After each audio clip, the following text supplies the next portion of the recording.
Hello friend, good evening. এখন বিকেল 5টা বাজে। দেখো আমি রেডি হয়ে নিচ্ছি। আর আজকে হচ্ছে রথ। তো তোমাদের রথের অনেক অনেক শুভেচ্ছা, অনেক ভালোবাসা। তোমরা আজকের দিনটা অনেক অনেক ভালো কাটাও। আর এদিকে দেখো আমি রেডি হয়ে নিচ্ছি। আর আজকে আমাকে কেমন লাগছে অবশ্যই কমেন্ট করে জানিও। তো এখন চলে যাচ্ছি টোটো ধরে। তো দেখো চলে এসেছি আমাদের শহরে, আই লাভ কৃষ্ণনগর। তো আমাদের এখানে কৃষ্ণনগর কলেজ মাঠেই মেলাটা হচ্ছে। দেখো এই রথটা এখানে থাকবে 7 দিন, আর এই 7 দিন এখানে মেলা হবে।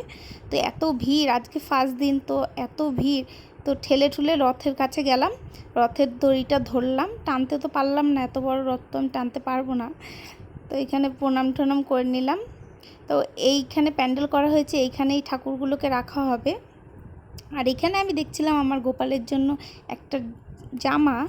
তো দেখো কত কিউট জামাটা, আমার তো বেশ ভালো লাগছিলো। ভাবছিলাম হবে কি না ওর গায়ে। তারপরে দেখো এগুলোতে উঠতে তো আমার খুব ইচ্ছা করে, কিন্তু এত ভয় লাগে। ইচ্ছা থাকলেও উপায় নেই। তো মেলা ঘোরা কমপ্লিট, এখন কিছু খাবো। তো প্রথমেই খেলাম ঘুগনি, এদিকে আমার বোন খাইয়ে দিচ্ছে আমাকে। আর এখানে ভুট্টা খেলাম, আর খেলাম ফুচকা। ফুচকার দোকানে এত ভিড়, কোনো ভিডিও বানাতে পারলাম না। তো বাড়ি চলে আসলাম। তো ভিডিওটা কেমন লাগলো?